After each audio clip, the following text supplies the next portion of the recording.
सुंदर ते ध्यान उभा विटेवरी करकटावरी ठेवून या. रामकृष्ण हरी मंडळी. पंढरपूर फक्त एक तीर्थक्षेत्र नाही तर लाखो वारकऱ्यांच्या श्रद्धेचं आणि भक्तीचा श्वास आहे. पण तुम्हाला माहित आहे का, विटेवर उभा असलेला विठोबा असा का उभा आहे? या मूर्तीमागे लपलेला आहे एक असा अद्भुत आणि हृदयस्पर्शी इतिहास जो ऐकल्यानंतर तुम्हीही पंढरपूरकडे कधी त्याच दृष्टीने पाहणार नाही. चला तर मग सविस्तर जाणून घेऊया विठ्ठलाच्या मूर्तीतलं प्रत्येक गोष्टीचा खोल आणि रहस्यमय अर्थ. सर्वात आधी लक्ष जातं ते विठ्ठलाच्या दोन्ही हातांकडे, ज्याचे हात कमरेवर ठेवलेले आहे. अगदी सरळ ताठ उभं राहून जणू तो भक्तांना सांगतोय, मी इथेच आहे, तुझी वाट पाहतोय. कितीही उशीर झाला तरी हरकत नाही. इतर देवतांप्रमाणे विठ्ठलाच्या हातात कुठलंही शस्त्र नाही, कुठलाही आयुधाचा थाट नाही, फक्त शांत, संयमी आणि प्रेमळ रूप. हे कमरेवरचे हात भक्तांप्रती असलेल्या अपार सहनशीलतेचा आणि निरपेक्ष प्रेमाचं प्रतीक मानले जातात. डोक्यावरचा मुकुट शिव आणि विष्णूंचा अद्भुत संगम.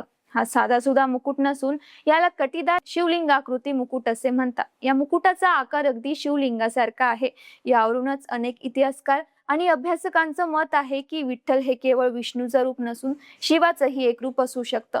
म्हणजेच विठ्ठलाच्या मूर्तीत शिव आणि विष्णू या दोन्ही परंपराचा सुंदर मिलाप दिसून येतो. हीच तर पंढरपूरची खरी ओळख आहे. इथे भेदभाव नाही, इथे फक्त भक्ती दिसते. कानातले कुंडल बघा, एक कुंडल मकर आकाराचं आहे तर दुसरं पूर्णपणे वेगळ्या आकाराचं आहे. ही केवळ एक जाणीवपूर्वक ठेवलेली अस्मिता म्हणजेच विठ्ठलाच्या रूपात शिव आणि विष्णू दोघांचाही संगम दाखवते. एक कुंडल शिवाचं प्रतीक तर दुसरं विष्णूचं प्रतीक समजलं जातं. एकाच मूर्तीत दोन परंपरा, दोन शक्ती एकत्र नांदताना दिसतात. हेच खरं विठ्ठलाला इतकं वेगळं आणि खास बनवतं.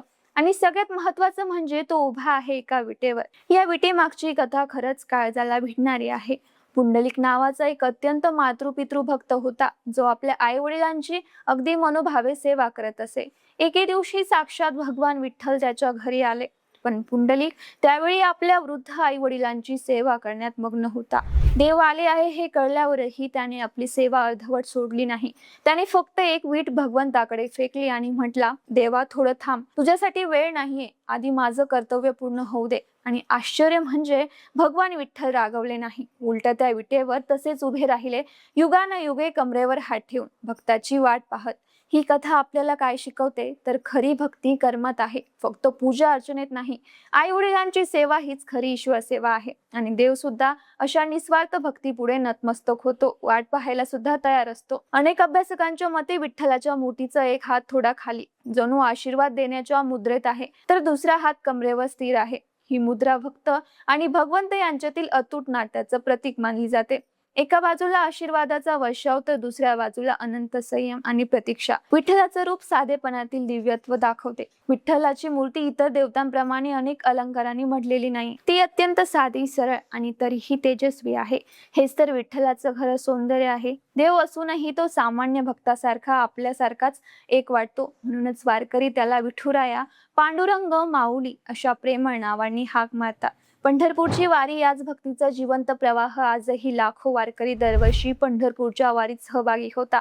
अभंग गात, टाळ मृदुंगाच्या तालावर नाचत शेकडो किलोमीटरवरची पायी वाटचाल करत विठ्ठलाच्या दर्शनासाठी येतात. ही वारी म्हणजे केवळ एक धार्मिक प्रथा नाही, तर ती एक जिवंत परंपरा आहे, जी शतकानुशतके, पिढ्यानपिढ्या चालत आली आहे. संत ज्ञानेश्वर, संत तुकाराम, संत नामदेव यांसारख्या अनेक संतांनी विठ्ठलाच्या भक्तीतूनच मराठी संस्कृतीला समृद्ध केलं.